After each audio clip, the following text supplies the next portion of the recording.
Xəbərə keçməmişdən öncə videonu like edib kanala abunə olun ki, xəbər hər kəsin qarşısına çıxsın.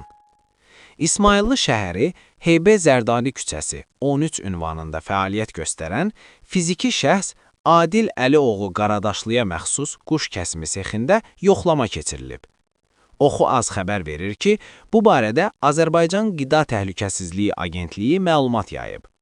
Bildirilib ki, baxış zamanı sexin antisanitar şəraitdə və qida təhlükəsizliyi qeydiyyatından keçmədən qanunsuz fəaliyyət göstərdiyi aşkarlanıb.